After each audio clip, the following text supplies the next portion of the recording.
Hello, welcome to the Wellbeing Summit and today's concurrent panel on deepening workplace well-being practices, taking a look at how to center mental health in a remote world.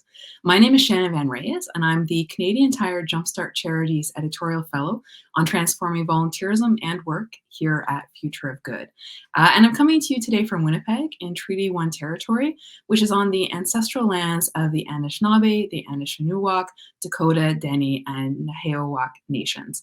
It's also the homeland of the Red River Métis. Now, as we dive into this topic, we have some just wonderful folks here with us today. And before we get into some great questions, and I think equally fantastic answers and lots of new ideas, I'm going to take a moment to introduce them to you. First off, we have Jennifer Corriero. She is the Executive Director of Taking IT Global, where she supports her team in offering digital inclusion programs, social innovation leadership programs, and interactive virtual education programs, together with a diverse network of partners. In 2019, she authored a book called Journey of a Social Innovator, a guided journal. And in 2022, she curated and co-edited Flourish, a workbook for social innovators, which featured 50 contributing authors. The workbook was then provided to emerging social innovators as part of the Sprout Ideas Fellowship, a program led by Taking IT Global. Jennifer also holds a master's in environmental studies, and in 2023, she was appointed as a community fellow with the Wellness Impact Lab at DeHelda. Sorry, I'm mispronouncing that. I think it's DeHelda Institute at York University. So welcome, Jennifer, and you can correct me on that pronunciation after. We also have Amina Doherty. Amina has worked on gender justice and global philanthropy for 2 decades, partnering with governments, international NGOs, community-led groups, and individual philanthropists along the way. She holds a BA in Political Science and Women's Studies from McGill University and a Master's of Science in Gender Development and Globalization from the London School of Economics. She is also a co-founder of the Black Feminist Fund, the first global institution of its kind, focused explicitly on supporting Black feminist movements, as well as a founding member of Frida, the Young Feminist Fund. Amina previously worked for the Association of Women's Rights in Development and has also worked with a number of women's funds in the feminist funding ecosystem, including Mama Cash, the African Women's Development Fund, and the Global Fund for Women, where she served as a board co-chair for a decade. She's currently the Vice President of People, Equity, and Culture at the Equality Fund, as well as an inaugural Be Well Fellow. Amina has lived and worked in Nigeria, Canada, Jamaica, and the UK, but currently makes her home on the small Caribbean island of Antigua and Barbuda. Welcome, Amina. Looking forward to hearing from you. And last but not least is Dania Pasturzek. Dania grew up outside of Boston, Massachusetts, and spent the early years of her career in New York City, first at the International Rescue Committee, where she worked resettling refugees, and then at the HOPE program, working with criminal justice-involved individuals looking to find work or advance their careers. In 2012, she moved to Utah and began a decade-long career at United Way of Salt Lake City, facilitating partnerships designed to support economic mobility and building data strategies centered on people's experiences and systemic transformation. She continued this work remotely after moving to Renfrew County, Ontario with her family in 2015. In Ontario, she sat on the boards of Wise Owl Daycare and Renfrew County Family and Children's Services, as well as the Corporate Services Committee of United Way East Ontario. Dania is also the current co-chair of her school board's Parent Involvement Committee. In early 2022, she left her position at the United Way of Salt Lake and joined Tamarack as co-CEO and director of Vibrant Communities, where she supports communities working to end poverty, activate just climate transitions, and foster inclusivity. Dania was also named Utah Business Magazine's CXO of the Year in 2021 and was a participant in the first cohort of Women of Power in 2022. She's also a past Aspen Institute Workforce Sector Skills Academy Fellow. So welcome to all three of you. I think you have a pretty diverse set of experiences and lots of know-how when it comes to well-being and remote work. So I'm just going to jump into the first question. For some of us, obviously remote work happened before the pandemic, but for many of us, remote work went mainstream for the first time in the early days of the coronavirus. There were concerns, by some that if left to their own devices, employees might not actually work, that we might be doing laundry, running errands, slacking off, and so on. But a lot of new research out of the UK and the US has shown that exactly the opposite is the case. And remote workers actually spend more hours at their desks, accomplish more tasks, and do more work. So I'd love to hear from each of you about how your organization creates and sets and implements boundaries, that helps ensure that staff can log off or check out at the end of the day. And I think, Dania, we'll start with you for this one. Thank you so much, Shannon, and Jennifer, Amina, Shannon, so wonderful to be with all of you amazing women here today. And to everyone listening, thank you so much for your commitment to improving well-being in our workplaces and beyond. Really lovely to be in conversation with you. I think it comes down to structure a little bit, but mostly to culture. So I know we're trying to be kind of practical here. I'll give a couple of examples of specific things we do to try to support those boundaries. But really my main learning is that it's all about the culture that we try to create, and that the structural pieces, the policies, can only take us so far. In terms of some of those policies, though, we do things like have well-being time every day. So when I first came to Tamarack, I learned that not only is there lunch time and break time, but there's exercise time. And some of my colleagues that I checked in with before this session to learn from them about how they experience this question told me that these days they use that time to take walks, to stretch, to take power naps sometime, make a healthy snack, go running, just do something to break that monotony that can come from sitting in front of our desks all day. We don't have sick time at Tamarack, we have care time. And the framing of this is really important because it's meant to say that we don't have to be feverish. We don't have to have COVID to be able to take time to ourselves. The world is a very hard place right now. All of us are experiencing different types of trauma directly and indirectly, and we should be able to have time to be able to care for ourselves in the way that we need, and to define what care looks like, and to define what we might need individually in terms of when we need time away from the office. I think it's important not to have pressure to have time on camera. There's lots of research that shows that particularly for more introverted people, and I'm one of those people, time on camera can be really difficult. And so that's another way to set boundaries. The last thing I'll say is I think one thing that I've heard from the team makes setting boundaries hard is not knowing what priorities are. So in addition to all these kind of structural policy things that I mentioned, I think it's helpful and important to understand that the strategies that we work on in our organizations in service of our results are choices. Strategies are a choice, and we have to make those choices about what's in bounds and out of bounds. We have to make those choices together. We have to create time for reflection and for planning and for analysis that's separate from the time that we spend on doing the work. And we have to really ensure that we know where a group is going collectively so that boundaries can be set based on being able to say what's sort of in bounds and out of bounds. Last thing, just on culture again, it really does come down to modeling.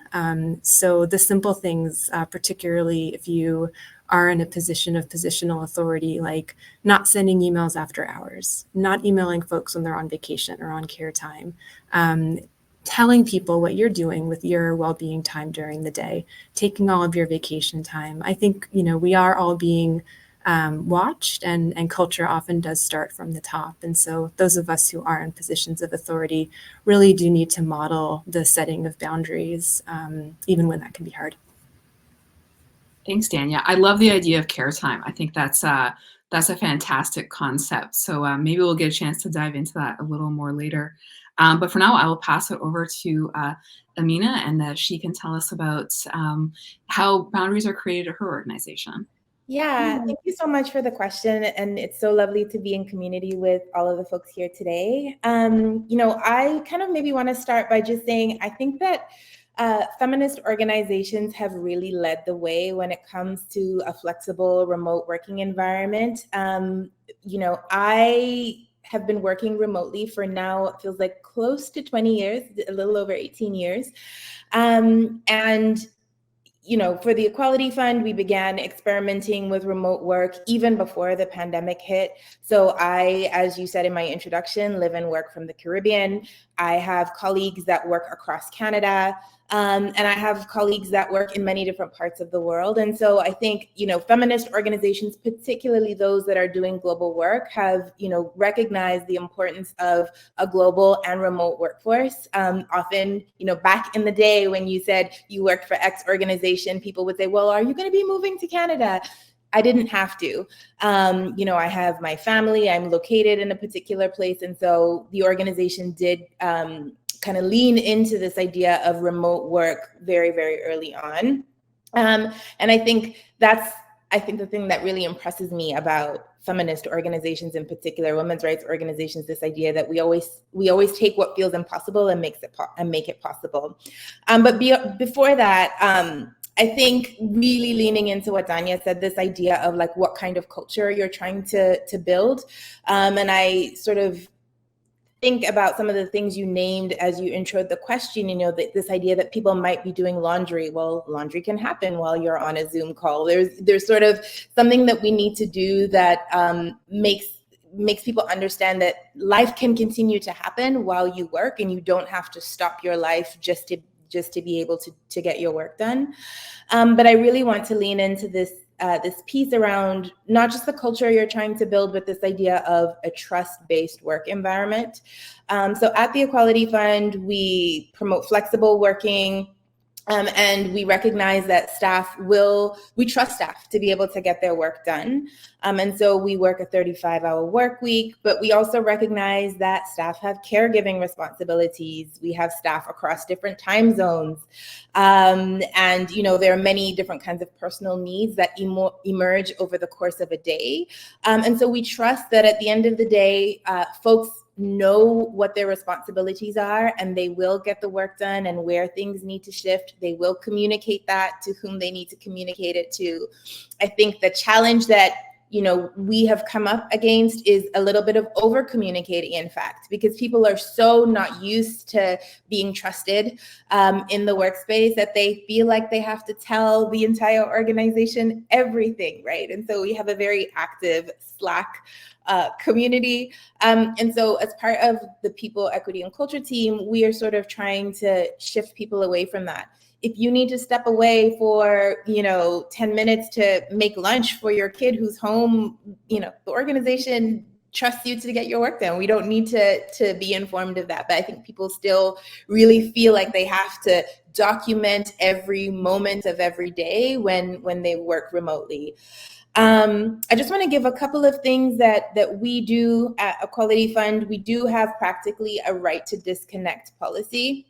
I think this is important, and I know there may be some HR folks on the call who are listening, and also, working in the Canadian environment. This came from the Working for Workers Act, and so that was an act that was established in 2021.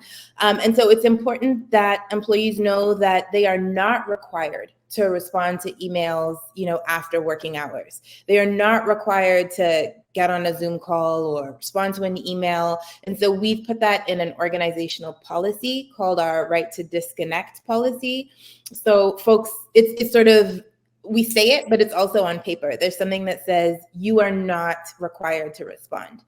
Of course, it gets challenging when you have someone who's working, in a different time zone, and they're sending an email that may come on your weekend. And so it does require quite a lot of communication and just the clarity of boundaries that says, these are my working hours. Sometimes people will send emails so that their other colleagues don't feel like they have to respond if it's coming in on a Sunday night. And so that's some of the tools and examples that we use. A few other things, and then I'll pass it to you, Jen. This idea of, we have what we call a low call, no call Wednesday. And so working remotely means you are often always in a Zoom call. And so we have a day specifically where we restrict sort of external meetings, internal meetings. It's really the day where you can get things done. You can read that article that you really need to read because it impacts the work you're doing. Because we know that we don't want people to be overscheduled in meetings. And then lastly, this idea of scheduling time to rest. And I'll come to this also a bit later in the conversation, but things like we have summer Fridays. In the past, we've trialed half days on Fridays. This summer, we are trialing a 4-day work week in the summer through July and August. We've heard so many different things about, a 4-day work week and pros and cons. And so we wanted to try it for ourselves and kind of lean into what we heard from our employees, and we'll see. We'll see how it works for us. So Jennifer, I'll pass it to you. Amazing. Amina and Danya, it's fun to hear about some of the key points and be able to go third after listening. We also have a right to disconnect policy that came out in 2021. And I think you're right. It's one thing for something to be mandated within, let's say, a government kind of statement, but another to have an organizational policy. That being the right for that individual not to have to respond. The tricky thing is we have people that work across 5 time zones. So there's really only 3 hours of the day where you can sort of have everyone in the same time zone if you want to have all staff meetings. So we do find that sweet spot. But I did want to share a few tools related to boundaries, considering that we also have to respect that in our base of employees across 5 time zones, that everyone has different working hours. So we have a tool where in their employment contract, their standard working hours are identified. And so if they want to shuffle or have flexibility, at least we have like a reasonable. So like if someone from one time zone wants to talk to someone in another time zone, in our calendar tool, there's blocks of time so that you can generally know like what their availability is for like live meetings. There's a lot of things that do happen in an asynchronous way. So some people, we've got lots of single moms on our team, for example. And so like there's flexibility in the sense of not all of those hours for full-time employees, depending on the nature of their job, have to be between, let's say, a 9 to 5. For example, if those were their standard hours. In some cases, there's a little flexibility, but it does depend on the nature of the job, because some of the work is like working in responding to schools. So like we need to have people who are there to work during those school hours. And we work with schools across 5 time zones. So just to say that thankfully we had remote work prior to the pandemic. So I do feel that helped to set us up for tools to manage. On the personal side, also, we have 6 personal days. So kind of what you were saying, Danya, it's not sick. We don't call it sick days. And that's beyond any province or territory's requirement, and in addition to entitlement for vacation days. So personal days can be, last minute, for whatever reason. You don't have to explain your reason. And we have an HR tracking tool. So it's all, every employee does their own time tracking. So they have their standard hours. And then, so we have lots of digital tools to support those standard organizational policies, but then nuanced differences, because there's a lot of unique circumstances in terms of like location, and there's different stat holidays depending on the province or territory, which we have to adhere to. So flexibility and trust and respect are really at the core, and individual teammates being able to express what they need. So there's forms for accommodation requests, but oftentimes people have whatever their requests are before they even have to go through all of those forms. Sometimes we've purchased additional, like especially when the pandemic did first hit, because we did have 7 offices across the country, which we actually closed, and we only kept our Toronto office. And then so while people were remote, they went from in an office to home. And so some of the initial things we did, and I'm so happy I have my backdrop today, but we didn't do it as a mandate, but as an optional way to create like a separation between your work engagement and like, especially if people are like in a space that they don't necessarily want to have on a camera. We created a whole variety of backdrops. Of course, there's standard things that have developed, but for each of our programs, for me, that helps with my own like switching in my mind when I'm switching from one type of task to another type of task, or a program role, or that sort of thing. So that has been a personal tool to support like my own executive functioning in my brain. And it's an optional tool for our team, which people have enjoyed. I think that's all for now. Thanks. Great. Thanks for sharing that. 5 time zones seems like 4 time zones too many a lot of days. So I think we've all been there, and it is, it's certainly a juggling act that leads to a lot of complications. But I want to jump into another complication, and that is loneliness. Even before the pandemic, loneliness was a significant issue for remote workers.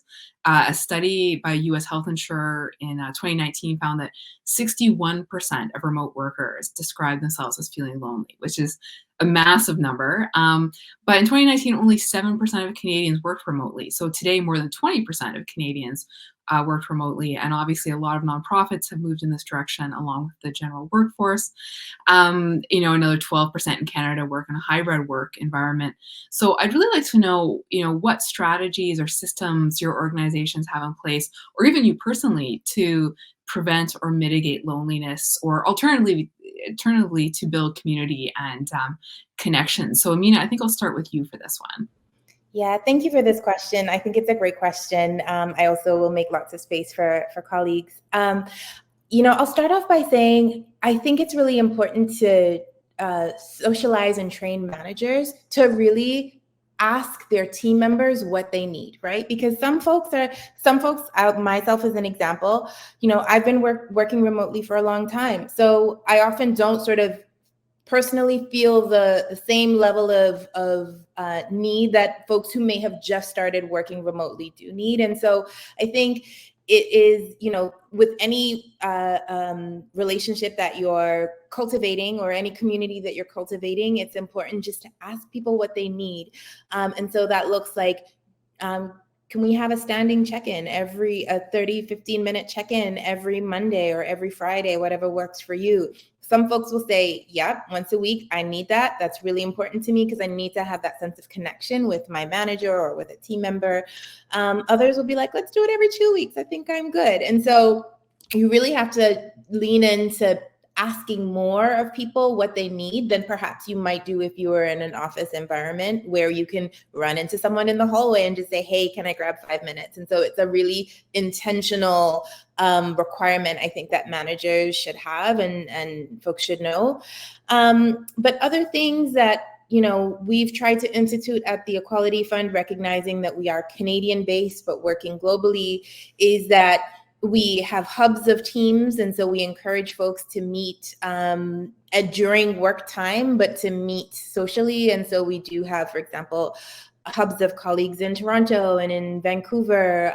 We have a hub of colleagues in New York. And so we do really support and encourage team members getting together. We do that also remotely, encourage coffee chats where folks want to kind of connect online.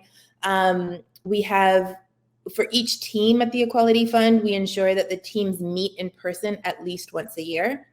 And oftentimes we encourage folks, for example, I have a very small team, there's only 3 of us, but my team come to Antigua to meet me because oftentimes the responsibility of travel to wherever, the team is generally is in the global north. And so there's this sort of shifting that on its head a little bit, and also just to expose the team to different environments and cultures and things like that. And then connected to that, we have an annual opportunity where the entire organization meets together. Often it's either in Toronto or in Ottawa. And that's really an opportunity for us to really do retreating and community building work and for folks to get to know each other. And it's often quite funny. People will say, we talk every day and I didn't realize you were 6'1". So it's a real opportunity for us to really just get together as an entire organization and community. And then perhaps 2 last things before I pass it on is, we have monthly town halls as the entire organization. Often we use this space when we were sort of in the early days of everyone working remotely. It kind of felt like a brain dump of where everyone felt like they had to report what they were doing. And we realized that wasn't working so well for us. And so we shifted. And our town halls are an opportunity for us to learn more about different aspects of our work. So we had a whole series on the Equality Fund's relationship to investment. We had a whole series on meeting our grantee partners. Special days like International Women's Day will come together in town hall and talk about our mission. And so there's that real diversity of ways that we're thinking about how we connect. And then lastly, I know, Jennifer, you talked about this, but time zone justice, right? This idea that we can't always meet at 12 p.m. Eastern. That doesn't always work. We have colleagues in Nepal. And so sometimes, our town halls will be at 9 a.m., which is very early for West Coast Canada. But I think this idea that we all have to give and take to build community is really central to the work that we do. Fantastic. Thanks for sharing that. I love your point about the height. Because I have been there with colleagues I haven't met for years, and I just think everyone is the exact same height, and it's so shocking when you meet them in person. I don't know why. Something is unsettling. But yeah, that was an awesome point. Perfect. Jennifer, I'll pass it over to you. Awesome. Well, a couple fun things that we like to do to foster a sense of belonging and community and social connectedness. Especially if people don't have a lot of other opportunities outside of work to socialize, but also for people who enjoy getting to know their colleagues. And if meetings are very focused on, a certain meeting agenda, we find that when we're hosting activities as a team, like our monthly or in some cases weekly, like the frequency has fluctuated a little bit. But we'll do a lot of fun things like birthday bingo. So just last month, there were 6 of our team members that had a birthday. So the person who coordinated the activity did some interviews with different topic areas, and then they designed a whole fun game. Basically, it was birthday bingo. We've done, but there's a lot of variety. So we will always do something to celebrate people who are celebrating a birthday, and if they don't wish to have the spotlight on it, it might be quick, or if they're willing to go, we sometimes had like music, like what is the music you enjoy? So that is a sense, like we not only foster a sense of belonging with other like humans, but also fostering a sense of belonging to like inspiration and also the earth. We've done sometimes little budgets for plants, or one time we did like a pizza in the park, like we'll pay for the pizza, go to a park near you. If there's people that work with you, then, like meet up, or if it's individually, like bring a friend or bring a partner, like just something social to get outside basically, because a lot of the interaction is through a screen, and too much screen time, it really can be draining. Also something as another personal practice. So I like to carry a little rock around with me, always keeping it on my desk. And I think about when, because I am on camera a lot, just because I like to show that I'm listening, or if I'm speaking. I mean, there's cases where I'm not, but just to say that it could be disorienting in a way. You lose your sense of place. And so for me, like holding like a rock, it's very grounding. So those are like other techniques that I feel foster a sense of belonging in a sense, in like a bigger sense, if that makes sense. Yeah, and we have awards. So we do monthly Above and Beyond awards. We have 3 different categories. You can nominate your colleague for team player growth and performance, and then we give like a space for them to give little speeches, or if they're not one to speak about themselves, they others. And so gratitude. We've even done activities where you will randomly be paired with a partner, and you could make a design like a bookmark for them, or around Valentine's Day like an appreciation card, or funny things like around the winter holidays they did like an ugly shirt design. So our team comes up with really funny ways to foster a sense of belonging. Thanks. Awesome. Yeah, it's an interesting note. So much of work is work, and we forget that we also need to be people at work sometimes, and we don't have those, those coffee breaks or running into people in the hallway kind of stuff. So yeah, those all sound like great initiatives. Daniel, let's hear your thoughts on this. I think I'll pick up where Amina left off around differential impact. So loneliness is not experienced by everyone in the same way. Some of us are introverted, some of us live alone, some of us are never alone because we live with lots of other people. So I think it's really important to provide choices. And like Jennifer and Amina, you've both said, to ask people what they need to feel connected. So I'll just go through some of the things that we do at Tamarack when it comes to the menu of options that folks have to know for themselves what helps them feel connected, and then to be able to feel connected in the ways they want to. So like my colleagues here, we do in-person staff retreats. We do bi-weekly all-team meetings where everyone gets together online. We do regional meetups. We do have staff all over Turtle Island, in both the US and Canada, and in Europe as well. But where there are places where people are close enough to each other, they get together. We have things that we do together on teams that are totally unrelated to work. So there's a very active channel about cats right now where I know a lot of us are feeling more connected because we're getting to know each other's fur babies a little bit better and just having fun and sharing things that make us smile. Like both of you, we do really encourage relational time. So people will set up tea dates with one another just to connect, not necessarily to do any kind of practical and tactical work, but to get to know one another better, share challenges, and support one another. We have a buddy system, so everyone who comes into Tamarack, whether a board member or a team member, is matched with a buddy. And a lot of those relationships, including the one that I've been in for 2 years, don't just last for a couple of months, but they stay as sort of a point of contact over the course of people's time at Tamarack. I want to say a little bit too about connecting outside of the workplace. This loneliness crisis is not just related to remote work. If you look at the vital signs research from Community Foundations of Canada, 29% of people right now report that they don't have close friends in their community. People who have experienced discrimination are 2.7 times more likely than people who have not to feel they don't have someone they can depend on. This is a really big systemic crisis. And so part of what I want to say is that I think it matters a lot what we do in our workplaces, but it also matters what we're doing in our broader places, the places where we live and the lands that we steward.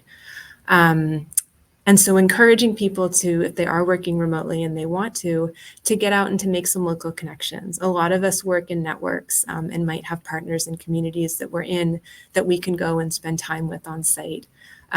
We have a monthly stipend at Tamarack that people can use for home office expenses or to go and to work from a co-working place.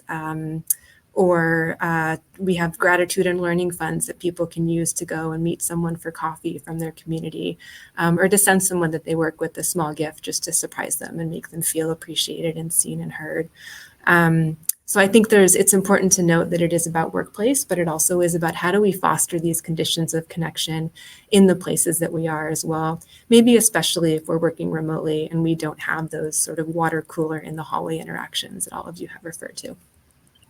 Thanks, Danya. Yeah, I agree that one, there can never be too many cat pictures, so I love that.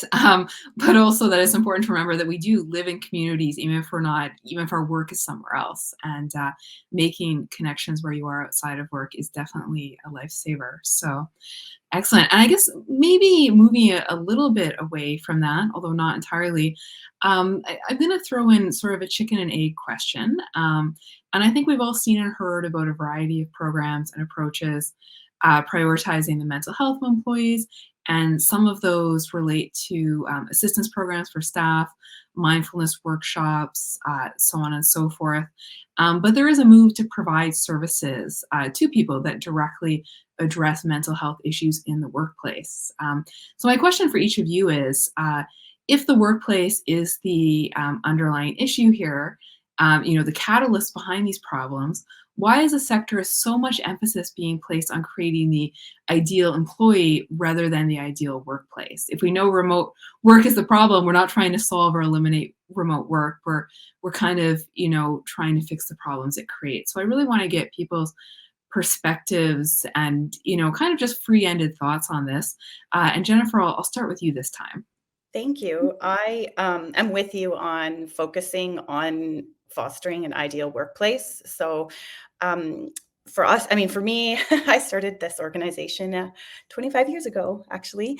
And it was because I didn't know what kind of workplace would be out there that would foster the types of values that I was aspiring for as a young person at the time.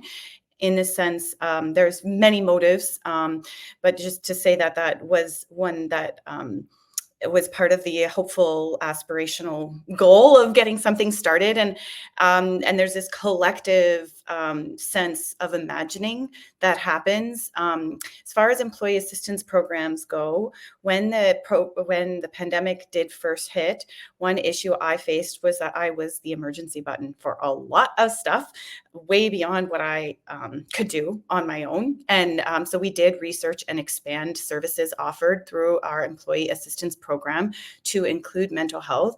I do have a few stats. So actually, mental health, out of all the different offerings through the employee assistance programs, the first reason that people access support is mental health. The second is dermatology, and the third is ear, nose, and throat, ENT. Also, our employees have a well-being score, like on average. So like nothing is reported, everything is confidential to the individual, but at the aggregate, our employees have an overall well-being score of 71 out of 100. So it is good mental and physical wellness, like just in the good category, just below great. But just to say, it's good to have like a general pulse. We have like a lot of, now I have more ability to refer people if they are in need. So you can refer people to communities, and especially, as I mentioned, when you have people across so many different regions, like I can't be an expert on referring people to everything under the sun and every research. I mean, we've expanded our research significantly, but the key is that you can't be, all things to all people. So for me, I am satisfied with that service of upgrading that we did. And it's, that's what I wanted to share. I hope that answers the question. Muted there. It's going to happen at least once. Yes, I think you've answered that. I think that gets us all thinking about where our expertise lies, and that we're not mental health practitioners by and large. So it's there's some challenges built into that. So thank you for that. Dania, we'll move on to you next. I'd love to hear your take. So it really dismays me that there are organizations and movements that would think about an ideal employee. I'm not even sure I know what that means. I suppose I don't think about any of these programs or approaches as coming anywhere near being able to create an ideal employee. Again, I don't know what that is. The beauty of all of us is our individuality and our humanity, and we are all ideal in exactly who we are. And so I don't know what an ideal employee is. I guess when I think about the kinds of programs that you offered as examples, I think about them more as ways to surround team members with the choices and with the compassion and with the care that we need right now, today, while we're simultaneously doing the work to address the systems that don't support anyone's mental health or well-being, and that have disproportionately negative impacts on people of color, on Indigenous people, on people with other identities that have been historically marginalized. So my experience, again, and I'm really grateful for Maurice Mitchell's articles in The Forge on this topic, is that the underlying issue isn't the humans, but I'm also not sure that it's the organizations. Absolutely, every organization should always be trying to do things that create conditions of belonging and wholeness. At the same time, I think the opportunities for us to come together across the social purpose sector to identify what makes that hard. So I'll give two examples. Part of well-being in the workplace is compensation.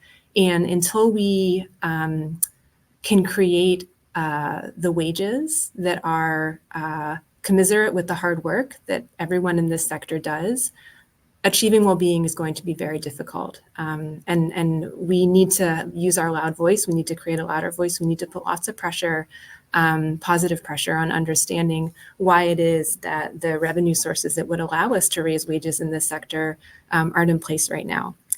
Part of well-being, as you've all talked about, is culturally appropriate benefits that are actually available. I live in a rural area, and it's one thing to have technical access to benefits. It's quite another if you try to connect with a therapist and the wait list for that therapist is 8 months long. So again, I think collectively we really need to understand what are the barriers to providing the systems of mental health and other types of support that we need if we're all going to flourish, and then to trying to have loud and strong voice together to create the systems that would allow for those things. Thanks for that. I'm really glad you brought up wages. Well-being and wages is a theme we've covered a few times here at Future of Good, more than a few times. So if anyone's interested, please head to the website when you have a moment and read some of our stories on that. And I think the number is that the average nonprofit worker or nonprofit community worker makes about $18,000 less than someone employed in the same field in the private sector or government sector. And that's a huge difference. And of course, there's also lots of issues around livable wages, which we could have a whole concurrent session on that, or maybe a thesis. So we'll move on. But yeah, I'm super glad you raised that. Amina, I'll get your thoughts next. Oh my gosh, I have so many thoughts about well-being and wages and all these things, and really, honestly, about what it means working globally and the assumptions that come with wage differentials when you have a global workforce. There's so much there that I could talk about. So Future of Good, have another session, invite us, we'll talk about that. But I really want to pick up, on some of what's said. I don't think that an ideal workplace exists in the same way that I don't think that an ideal employee exists. I think that we are all figuring it out as we go along.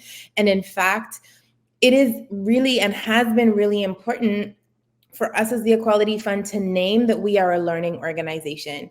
I say that often. I say it to people when we are hiring them. I say, listen, we haven't gotten things figured all the way out. And are you comfortable working in an environment, in an organization that is learning, that will pivot as needed on the basis of what we hear folks need? And so I think being really vulnerable, both as a leader and as an organization, is something that sits well with employees, with staff. But also, I think, one of the challenges we faced is also that giving each other grace, right? There's an expectation that because you are X organization, you have it all figured out, you have all these systems in place, you have all these policies. And so there's something that we've had to do just in terms of a alignment, redefinition of our values that really calls for grace, because as we are moving in this remote way, we have to be able to adjust and pivot and learn from and fail forward. I think that's really important to state up front. But I think also it's important to name that we as an organization are constrained by a number of factors, and being very clear with folks that that's the reality. And so we're constrained by what we're allowed to do and say legally. We are constrained by Ontario law, by the impacts of hiring globally.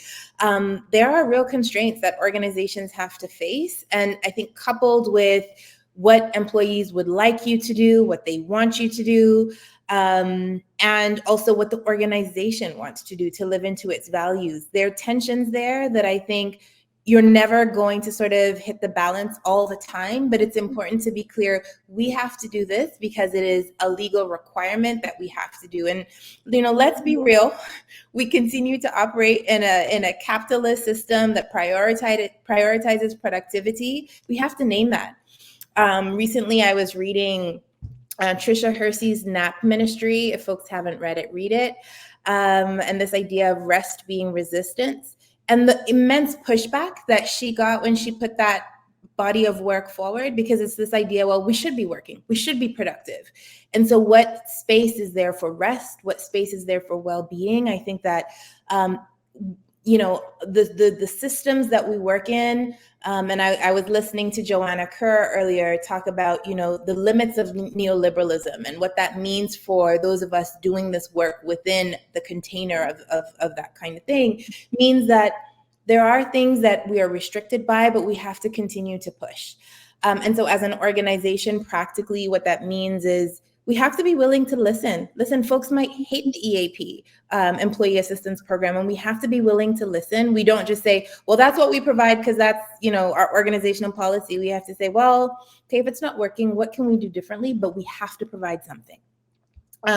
We have to be transparent around the limitations that I mentioned. I say to everyone, we're learning. I'm not going to get it right. Listen, help us figure it out together. And I think this idea of collective building really does help take some of the pressure off of senior leaders who feel like they have to have the solution because the 30 employees need the answer to this. If you pose the question collectively and say, let's figure it out together, I think you have a better chance. And then perhaps, I know we're running short on time. The last thing I'll say is, I hate this idea of bring your whole self to work. I know it came up really early on in the pandemic where folks were like, bring your whole self to work. It's great. No, I'm a single parent. I'm a Black woman. There are parts of my identity that actually I don't want to bring to work every day. There are parts that I can't avoid bringing to work, like when my kiddo runs, behind me on the screen, and I'm in the middle of a board meeting. But there are parts that I want to keep to myself. And I don't feel like I should be pressured into bringing all the parts of who I am. I think people bring the parts of who they are that they feel comfortable bringing in, right? Where folks say, listen, I'm a caregiver. And so at this event, I need to know if there's babysitting. That's a part that people should feel free to bring. And if people don't want to bring that, that's also fine. So I think this idea of listening, being flexible, and being really vulnerable and clear and transparent with folks that we don't always got it, but we can figure it out. I think that's an important thing to say. Amazing. Well, I'm glad that all of you chose to bring so much of yourself to this panel today, because it was lovely to hear your thoughts.